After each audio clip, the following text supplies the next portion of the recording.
జ్ఞానసేతు ఆధ్యాత్మిక ఛానల్కు స్వాగతం. సర్వే జనా సుఖినో భవంతు.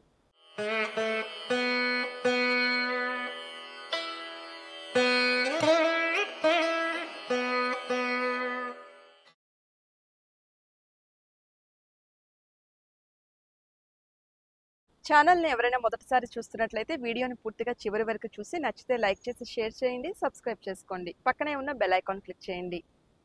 నిత్య జీవితంలో మీకు ఎదురయ్యే అనేక ధర్మ సందేహాలను కామెంట్ రూపంలో తెలియచేయండి. ప్రముఖ జ్యోతిష్య వేద పండితులు గణపతి శివాచార్య స్వామి గారు మీ సందేహాలకు సమాధానాలు తెలియజేస్తారు. నమస్కారం గురుగారు. శివోహం శ్రీమాత్రే నమః. ఈరోజు మనం శ్రీ దేవీ శరన్నవరాత్రి మహోత్సవాలలో భాగంగా 5వ రోజు శ్రీ మహాలక్ష్మీదేవి అమ్మవారి యొక్క అలంకారం, అలాగే అమ్మవారి యొక్క వైభవం గురించి ఇప్పుడు మనం క్లుప్తంగా తెలుసుకుందాం.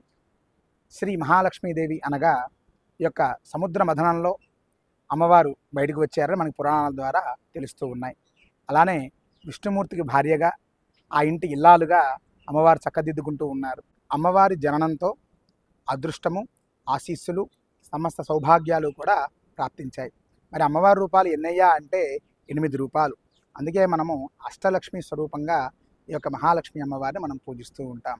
మరి ఇంతటి అమ్మవారు ఏ ప్రకారంగా విష్ణుమూర్తి ఈ యొక్క భూమి మీద అవతారాలు స్వీకరించాడో, రాముడు పక్కన సీతగాను, అలాగే ద్వాపరయుగంలో కృష్ణ పరమాత్ముడు పక్కన రుక్మిణీదేవిగాను, అలాగే కలియుగ వైకుంఠనాథుడైనటువంటి వెంకటేశ్వర స్వామి వారి పక్కన పద్మావతి అమ్మవారుగాను మనకి దర్శనమిస్తూ ఉన్నారు, అనుగ్రహిస్తూ ఉన్నారు శ్రీ మహాలక్ష్మి అమ్మవారు. ఇక్కడ మహాలక్ష్మి అమ్మవారి యొక్క గొప్పతనం ఏమిటంటే, ఇక్కడ 2 లక్ష్మిలు ఉంటారండి. మహాలక్ష్మీదేవి, జ్యేష్ఠాలక్ష్మీదేవి. మహాలక్ష్మీదేవిని పూజించడం ద్వారా మన ఇంట్లో ఉండేటటువంటి జ్యేష్ఠాలక్ష్మి అనగా సకల దారిద్ర్యములు కూడా తొలగిపోయి ఆయురారోగ్యాలతో జీవించేటటువంటి విధంగా మనకి సమస్త సౌభాగ్యాలు కూడా అనుగ్రహిస్తుంది మహాలక్ష్మీదేవి. ఎందుకంటే అత్యంత త్వరగా పలికేటటువంటి దైవం ఈ కలియుగంలో వెంకటేశ్వర స్వామివారు. మరి అటువంటి వెంకటేశ్వర స్వామివారి పత్ని స్వరూపంలో ఉన్నటువంటి అమ్మవారు ఎవరు? పద్మావతీదేవి. కాబట్టి ఆవిడ యొక్క అనుగ్రహం మనకు ప్రాప్తించాలి అంటే ఎల్లప్పుడూ ఆవిడ యొక్క నామస్మరణ చేయడం, ఆవిడని పూజించడం మనందరికీ ఎంతో ఆనందదాయకంగా, శ్రేయోదాయకంగా ఉంటాయి అమ్మవారి యొక్క ఆశీస్సులు. కాబట్టి ఎల్లప్పుడూ మహాలక్ష్మీదేవి అమ్మవారిని పూజించేటువంటి ప్రయత్నం చేయండి. అలానే అమ్మవారి యొక్క గొప్ప విశేషం ఏమిటంటే, ఈ అష్టరూపాల్లో కూడా అంటే అష్టలక్ష్ములు కూడా ఒక్కొక్క లక్ష్మీదేవి ఒక్కొక్కటి మనకు ప్రాప్తిస్తూ ఉంటుంది. అది ఏమిటయ్యా అంటే, నిజాయితీ లేని వాడికి నిజాయితీని ఇస్తుంది, మాట్లాడటం రాని వాడికి మాటలు నేర్పిస్తుంది, అలాగే విజయం కావాల్సిన వాడికి విజయాన్ని ఇస్తుంది, ధనం కావాల్సిన వాడికి ధనాన్ని ఇస్తుంది, ధాన్యం కావాల్సిన వాడికి ధాన్యాన్ని ఇస్తుంది, భోగం కావాల్సిన వాడికి భోగాన్ని ఇస్తుంది, భాగ్యం కావాల్సిన వాడికి భాగ్యాన్ని ఇస్తుంది. ఇలాగా సంతానం లేని వాడికి సంతానాన్ని కూడా ఇస్తుంది ఈ లక్ష్మీదేవి. కాబట్టి మనం వల్ల చేతనైంది ఏమిటయ్యా అంటే, భక్తి శ్రద్ధలతో అమ్మవారిని పూజించడం మాత్రమే మన చేతిలో ఉంది. ఎంత వైభవంగా, ఎంత ఆర్భాటంగా చేశామన్నది కాదు, ఎంత భక్తితో చేశాము, ఎంత శ్రద్ధతో చేశాము, ఎంత నిజాయితీతో చేశాము, ఎంత నిజంగా చేశాము అనేటువంటిది మాత్రమే. అమ్మవారి రూపాన్ని మదిలో నిలుపుకుని సత్యం, శ్రద్ధ, భక్తి అనేటటువంటి దాన్ని బుద్ధితో నింపుకొని అమ్మవారి యొక్క పూజా కైంకర్యాన్ని ఆచరించడం మనకి ఎంతో శ్రేయోదాయకం. అలాగే అమ్మవారి యొక్క చిన్న శ్లోకం అందరికీ తెలిసిందే, మళ్ళీ మరొకసారి మన కోసం. సర్వమంగళ మాంగళ్యే శివే సర్వార్థ సాధికే శరణ్యే త్రయంబకే దేవి నారాయణి నమోస్తుతే. అందరికీ సులువుగా, సులభంగా ఉండేటటువంటి శ్లోకం పఠించడానికి ప్రయత్నం చేయండి. తప్పకుండా అమ్మవారి యొక్క ఆశీస్సులు కూడా మీకు ప్రాప్తిస్తాయి. ఇప్పటిదాకా అమ్మవారి యొక్క ఆవిర్భావం యొక్క వైభవం తెలుసుకున్నాం.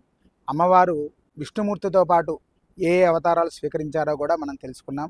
ఇలాగ చెప్పుకుంటూ పోతే అమ్మవారు ఎన్నో అవతారాలు, కాకపోతే మహాలక్ష్మీదేవి ఎటువంటి అవతారాలను స్వీకరించారో అంత మటుకు తెలుసుకున్నాం. ఇప్పుడు తదుపరి ఈ యొక్క 5వ రోజు అమ్మవారి పూజా విధానాన్ని తెలుసుకుందాం. యథావిధిగా ప్రతినిత్యము ఏ ప్రకారంగా అయితే మీరు బొటని వేలి కంటే కూడా తక్కువ ప్రమాణంలో ఉండేటటువంటి గణపతిని తయారు చేసి పెట్టుకుని పంచోపచార పూజ కానీ లేదా షోడశోపచార పూజను కానీ మనం నిర్వహించుకోవాలి. ఆ గణపతి స్వామివారి పూజా అక్షతలను శిరస్సుని ప్రసాదంగా ధరించాలి. ఇలా ఈ ప్రకారంగా గణపతి పూజను ముగించుకోవాలి. గణపతి స్వామివారి అక్షతల్ని శిరస్సును ధరించాలి. తదుపరి ప్రతిమా శోధనం అనగా నూతనంగా తీసుకున్న 10 రూపాయల బిల్ల కానీ లేదా 5 రూపాయల బిల్ల కానీ. ఎందుకు 10 రూపాయలు 5 రూపాయలు అంటున్నానంటేనమ్మా, ఇవి ఇత్తడి రూపంలో మనకి దొరుకుతున్నాయి. ఇంతకుముందు వేరు లోహాలలో మనకి దొరికేటటువంటిది ఇప్పుడు మనకి చక్కటి ఇత్తడి రూపంలో వస్తున్నాయి కాబట్టి ఇత్తడి పూజకి శ్రేయస్కరం కాబట్టి ఇవి వాడుకోమని మీకు ఇచ్చేటటువంటి సలహా. అలా ఏ రోజుకి ఆ రోజు కొత్త నాణెం తీసుకుని శుభ్రంగా ఆవు పాలు, ఆవు పెరుగు, ఆవు నెయ్యి, తేనె, పంచదార ఈ పంచామృతములతోనూ మరియు కొబ్బరి బోండం యొక్క నీటితో అమ్మవారికి అభిషేకం చేయండి. శుభ్రంగా ప్రతిమను 2 వైపులా కూడా తుడుచుకుని కాస్త గంధము, పసుపు, కుంకుమను అలంకరించుకుని ఈ ప్రకారంగా మనం సిద్ధం చేసుకున్నటువంటి ఏ ప్రకారంగా అయితే మొదటి రోజు మనము కుంకుమ పాత్రని సిద్ధం చేసుకున్నామో కుంకుమార్చనకి ఆ పాత్రలో ఈ యొక్క నాణ్యాన్ని అందులో పెట్టుకోవాలి. అలాగా మహాలక్ష్మి అమ్మవారికి ప్రీతికరమైనటువంటి శ్రీ మహాలక్ష్మీదేవి అష్టోత్తరాన్ని చక్కగా ఓం ప్రకృత్యై నమః, ఓం వికృత్యై నమః, ఓం విద్యాయై నమః అనుకుంటూ నామాన్ని జపిస్తూ చక్కగా ఈ 3 వేళతో కుంకుమార్చన చేస్తూ ఉండండి. ఎవరికన్నా అష్టోత్తరం రాదు అనుకోండి, మీకు వచ్చినటువంటి మంత్రం ఏమిటి? మొదటి రోజు నేను చెప్పేటువంటి మంత్రం ఏమిటంటే శ్రీమాత్రే నమః, శ్రీమాత్రే నమః. ఈ యొక్క మంత్రాన్ని జపించడానికి మీకు ఎటువంటి ఉపదేశాలతో పని లేదు కాబట్టి ఏదైనా బీజాక్షరాలు మీరు జపించాలి అంటే గురువుగారి యొక్క ఉపదేశం ఉండాలి. కాబట్టి ఈ శ్రీమాత్రే నమః, శ్రీమాత్రే నమః అనేటువంటి నామాన్ని జపిస్తూ మీరు అమ్మవారి యొక్క కుంకుమార్చనని చేసుకోవచ్చు. అయితే శ్రీమాత్రే నమః అని ఎన్నిసార్లు జపించాలి? 108 సార్లు మన అమ్మవారి యొక్క నామాన్ని చెప్తే అష్టోత్తరం అవుతుంది. కాబట్టి శ్రీమాత్రే నమః అనేటువంటి నామాన్ని 108 సార్లు చెప్తే అష్టోత్తరం చెప్పినటువంటి ఫలితం కూడా మీకు ప్రాప్తిస్తుంది. కాబట్టి భక్తి శ్రద్ధలతో శ్రీమాత్రే నమః అనేటువంటి నామంతో అమ్మవారి యొక్క కుంకుమార్చన చేసుకోవచ్చు.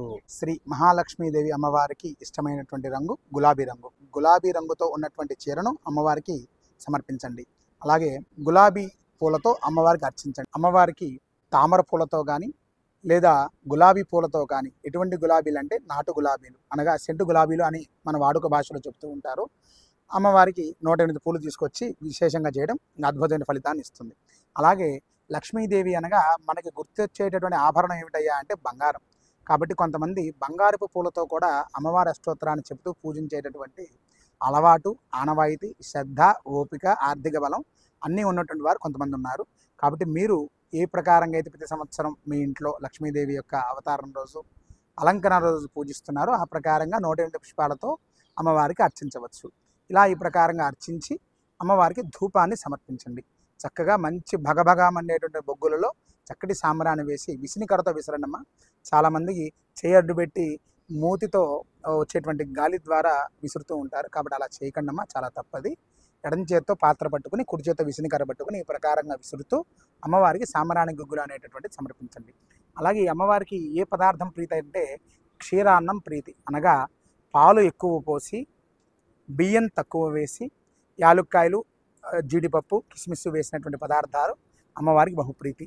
కాబట్టి లక్ష్మీదేవి అమ్మవారికి ఈ ప్రకారంగా పాలు ఎక్కువ పోసినటువంటి క్షీరాన్ని అమ్మవారికి నివేదన చేయండి. ఎందుకు అలా ప్రీతి అంటే అమ్మవారే క్షీరసాగర మథనం ద్వారా అమ్మవారి బయటకు వచ్చింది కాబట్టి అమ్మవారికి పాలతో చేసినటువంటి పొంగల్ అంటే చాలా ఇష్టం. కాబట్టి ఈ ప్రకారంగా నివేదన సమర్పించండి.